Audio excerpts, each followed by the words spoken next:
الرحمن الرحیم۔ جیسا کہ آپ کو معلوم ہے، میں آپ کا بھائی زبیر احمد وول۔ آج ہم وہ الفاظ سیکھیں گے عربی میں جو بہت زیادہ استعمال ہوتے ہیں اور سوالیہ حروف ہوتے ہیں، جس کی وجہ سوال کیا جاتا ہے۔ حروف استفہام، اس کو کہتے ہیں حروف استفہامیہ، سوالیہ حروف جس سے سوال کیا جاتا ہے۔ یا کیا، یہ دونوں حروف ہے، لفظ اور کیا، ایسے سوال کیا جاتا ہے اور کیا سے بھی سوال کیا جاتا ہے۔ سوال کر رہا ہے کہ ھذا کتاب، ھذا کتاب، اس کے جواب میں اس کا ترجمہ ہے یہ کتاب ہے، یہ کتاب ہے۔ اب سوال کرے گا، سوال کس طرح کرے گا؟ شروع میں حمزہ ملایا جائے گا، ھذا کتاب، ھذا کتاب۔ اس کے جواب میں کہا جائے گا کیا یہ کتاب ہے، یہ سوال ہے، کیا یہ کتاب ہے؟ اور عربی لفظ ہے زید حاضر، زید حاضر، اور اس کا ترجمہ جو ہے وہ ہے زید حاضر ہے، زید حاضر ہے۔ اور کبھی کبھی حل کے ساتھ بھی سوال کیا جاتا ہے، سوال، حل اور کیا، یہ بھی استعمال کیے جاتے ہیں۔ جی ہم استعمال کرتے ہیں ان کو، حل زید حاضر، حل زید حاضر، اس سے جواب کیا ہے؟ جواب ہے کیا کیا زید حاضر ہے، کیا زید حاضر ہے۔ اور این اور کہاں، یہ بھی استعمال کیے جاتے ہیں استفہام کے لفظ جس سے پوچھے جاتے ہیں، کیا پوچھے جاتے ہیں، اس کے استعمال کرتے ہیں۔ دارک، این دارک، اس کا جواب کہے گا آپ کا گھر کہاں ہے۔ این دارک، یہ بھی کہہ سکتے ہیں، این بیتک، یہ بھی کہہ سکتے ہیں، آپ کا گھر کہاں ہے۔ اور من اور کون، من، جہاں پر تیر کا نشان آپ دیکھ سکتے ہیں، من کون، یہ بھی الفاظ استعمال کیے جاتے ہیں۔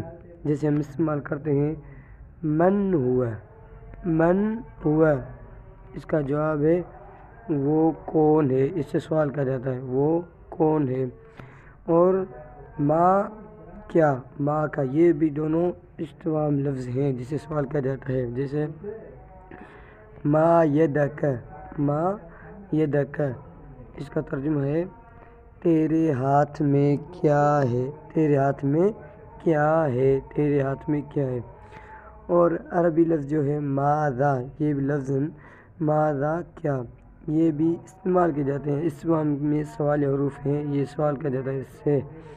جیسے ہم اس کو استعمال کرتے ہیں ماذا یقول زید، ماذا یقول زید، اس کا ترجمہ ہے زید کیا کہتا ہے، زید کیا کہتا ہے۔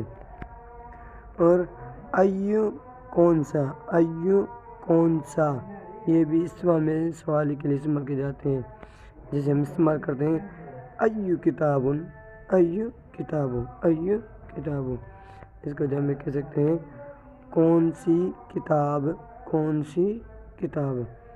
اور متی کب، متی کب، یہ بھی استفہام کے لیے آتا ہے۔ جیسے متی تذهب الى السوق، متی تذهب الى السوق، اس کا ترجمہ ہے تم بازار کب جاؤ گے، تم بازار کب جاؤ گے۔ عربی کا لفظ جو ہے استفہامی ہے وہ ہے ایان کب، یہ بھی سوالیہ کے لیے استعمال کیے جاتے ہیں، سوال کرنے کے لیے استعمال کیے جاتے ہیں ایان کب۔ جیسے ہم اس کو استعمال کرتے ہیں ایان یوم الامتحان، ایان یوم الامتحان، اس کا ترجمہ ہے امتحان کا دن کب ہے، امتحان کا دن کب ہے۔ اور ان کہاں سے، ان یہ کہاں سے، یہ بھی استفہام میں سوال کرنے کے لیے آتے ہیں۔ جیسے ہم اس کو استعمال کرتے ہیں ان لک ھذا، ان لک ھذا، اس کا ترجمہ ہے تو نے یہ کہاں سے لی، تو نے یہ کہاں سے لی۔ اور کم کتنا، کم کتنا، یہ بھی استفہام کے لیے آتے ہیں۔ جیسے ہم اس کو استعمال کرتے ہیں کم درہمن، کم درہمن عندک، کم درہمن عندک، آپ کے پاس کتنے درہم ہیں، آپ کے پاس کتنے درہم ہے۔ اگر آج کی ویڈیو اچھی لگے تو ویڈیو کو سبسکرائب کریں اور لائک کریں۔